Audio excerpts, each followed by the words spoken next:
Hello बच्चों, चलिए प्रश्न को पढ़ते हैं। अधिकतम चुंबकीय आघूर्ण प्रदर्शित करने वाले संक्रमण धातु आयन का ब्राह्मतम इलेक्ट्रॉनिक विन्यास होगा। विकल्प दिए हुए हैं। विकल्प ए है 3d0, विकल्प बी है 3d2, विकल्प सी है 3d5 और विकल्प डी है 3d7। तो आइए मुख्य अवधारणा को समझते हुए हम इस प्रश्न को हल करते हैं। तो मुख्य अवधारणा के रूप में हमें जो है सबसे पहले ये पता होना आवश्यक है कि चुंबकीय आघूर्ण निकालते कैसे है। तो आइए चर्चा करते हैं चुंबकीय आघूर्ण कैसे ज्ञात करते हैं।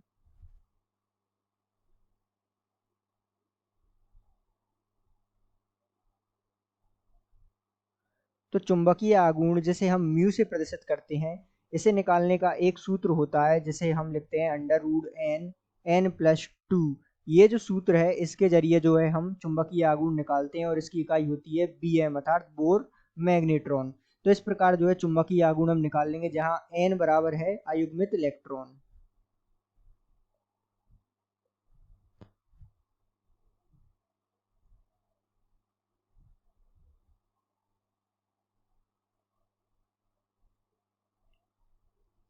तो आइए हम जो है ये पता लगाते हैं कि जो है अधिकतम चुंबकीय आघूर्ण किसमें होगा, और वो ही जो है ब्राह्मतम इलेक्ट्रॉनिक विन्यास होगा अधिकतम चुंबकीय आघूर्ण वाले संक्रमण तत्व का। तो आइए सबसे पहले हम ए को लेते हैं 3d0। तो 3d0 अर्थात इसमें n बराबर कितना है 0। तो यहाँ जो है हम इसका मान रखेंगे म्यू बराबर, अर्थात इसका मान निकालेंगे तो n 0 और 0+2 अर्थात इसका जो है चुंबकीय आघूर्ण आ गया 0। इसी प्रकार हमें जो है दिया हुआ है बी विकल्प दिया हुआ है 3d2। तो आइए जो है हम 3d2 वाले का चुंबकीय आघूर्ण निकालते हैं जिसमें n बराबर कितनी है 2 अर्थात अयुग्मित इलेक्ट्रॉन कितनी है 2।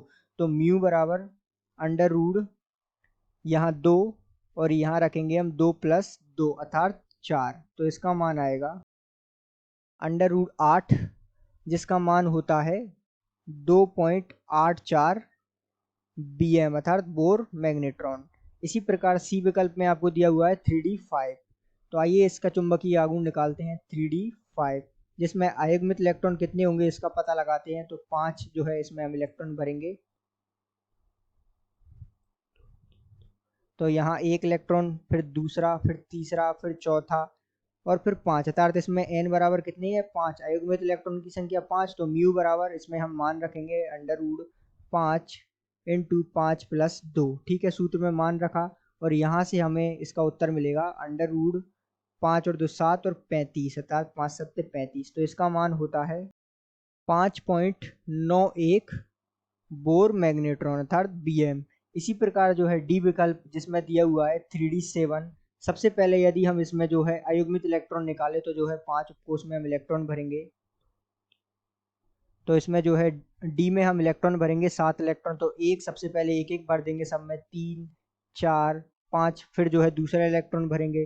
तो इस प्रकार जो है अयुग्मित इलेक्ट्रॉन इसमें n बराबर 3 है और बाकी जो है युग्मित है। तो हम जो है सूत्र में मान रखेंगे अर्थात चुंबकीय आघूर्ण म्यू बराबर 3+2, ये होगा 3 2 5 और 5 तिया 15। तो इसका मान कितना होगा म्यू बराबर, इसका मान लगभग हमारे पास आएगा 3.87 बोर मैग्नेट्रॉन अर्थात bm। तो इस प्रकार हमने सबका जो है चुंबकीय आघूर्ण निकाला जिसमें सबसे अधिक किसका आया n बराबर 5 अर्थात जिसमें अयुग्मित इलेक्ट्रॉन कितने थे 5, जिसका आया 5.91 बोर मैग्नेट्रॉन।